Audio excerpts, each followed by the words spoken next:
Now to the growing concerns about conditions aboard the U.S.S. Lincoln. Reports of food shortages, plumbing problems, and declining mental health among the crew members. The vessel is currently on a record-breaking deployment supporting the war in Iran, more than 260 consecutive days at sea. But Navy officials are pushing back on those reports as tensions escalate over the Strait of Hormuz. Here's ABC's Stephen Portnoy with the latest. Tonight, the acting Secretary of the Navy acknowledging the difficulties of life on board the U.S.S. Abraham Lincoln, saying in a statement, deployments are hard and war is hell.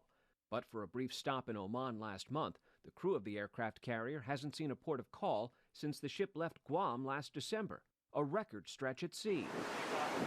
Navy's top civilian saying tonight there have been a small number of mental health cases reported among the thousands of sailors and Marines on board. For people who haven't served in the military, it's hard to understand how living in a little box that you really can't move, you can't get out and go anywhere for 9 months, how challenging that is. Since the deployment began last fall, the Lincoln has been in active combat in the Iran war. The Navy, acknowledging resupply missions to bring food and other goods to the sailors, have been hampered through the conflict.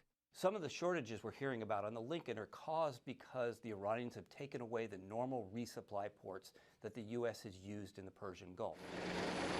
The Navy Secretary says planned meals on the Lincoln have had to be changed to account for a lack of fresh food on board.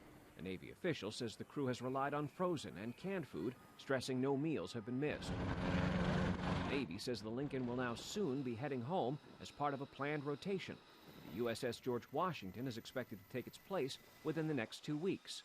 President Trump, downplaying the concerns of Lincoln crew family members, asked if the deployment has gone on too long. He said no. Not nearly long enough. Late today, the military announced the commander of all U.S. troops in the Middle East, CENTCOM Commander Brad Cooper, visited the Lincoln today. That he addressed the entire crew of the ship, thanking them for their tremendous dedication and courage. Stephen Portnoy, ABC News, Washington.